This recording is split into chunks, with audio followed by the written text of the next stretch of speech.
नमस्कार बंधुगण। आज 27 एप्रिल 2026 सोमवार संपूर्ण मुख्य समाचार ओडिया रे। 1 ओडिशा खबर। आजिठु स्कूल छुट्टी और रथयात्रा प्रस्तुति। ओडिशा रे प्रबल ग्रीष्म प्रवाह को देखि मुख्यमंत्री निर्देशक्रमे आज 27 एप्रिल ठारू समस्त सरकारी और बेसरकारी स्कूल रे ग्रीष्मकालीन छुट्टी आरंभ होईछि। अन्यपटे आसंता जुलाई धबरु विश्व प्रसिद्ध रथयात्रा आरंभ हेबो। एथर भिड़ नियंत्रण पई सरकार गोल्डेन पास संख्या कमाइबाकू निष्पत्ति नेइछंती। चालंतु अन्य न्यूज उपरे नजर पकाइबा। 2 धर्म और आध्यात्मिकता। मोहिनी एकादशी। आज हेउछि पवित्र मोहिनी एकादशी। भगवान विष्णुंक मोहिनी अवतारकू समर्पित एही दिनरे आज शुक्र और चंद्रंक दुर्लभ संयोग बनुछि। आज व्रत रखिबा और पूजा करिबा द्वारा पारिवारिक शांति एवं आर्थिक उन्नति होइथाय बोली शास्त्र रे विश्वास रहिछि। चालंतु अन्य न्यूज उपरे नजर पकाइबा। 3 भारत न्यूजीलैंड मुक्त व्यापार चुक्ति FTA। आज दिल्लीर भारत मंडपमठारे भारत एवं न्यूजीलैंड मध्यरे फ्री ट्रेड एग्रीमेंट FTA स्वाक्षरित हेबो। एही बुझामणा द्वारा आगामी 5 वर्षरे व्यापार द्विगुणित हेबो एवं प्रतिवर्ष 5000 भारतीय पेशादारंकु New Zealander work visa मिलिबो।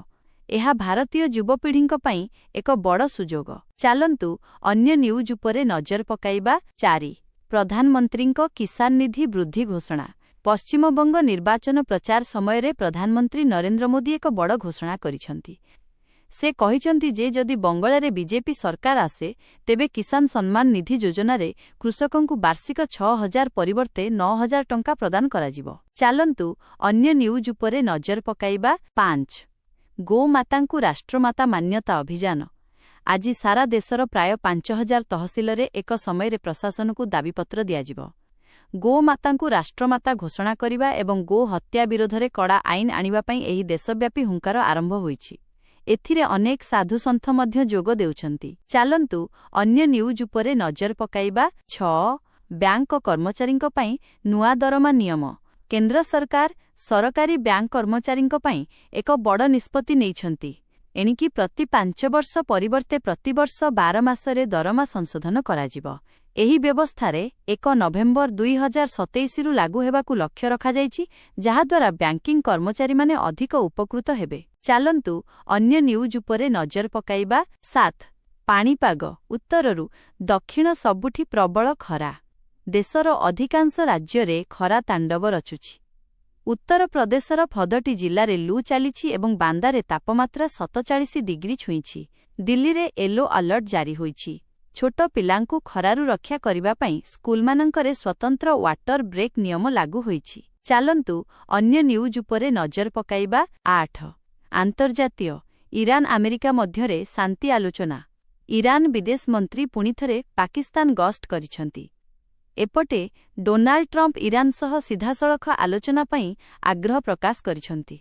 अन्यपटे white Hauser एक कार्यक्रम रे गुलिकांड घटिछि, जहाकू प्रधानमंत्री मोदी दृढ़ निंदा करिसंती। चालंतु अन्य न्यूज उपरे नजर पकाइबा। 9 आसंता 1 मईरु बदलिबो अनेक नियम।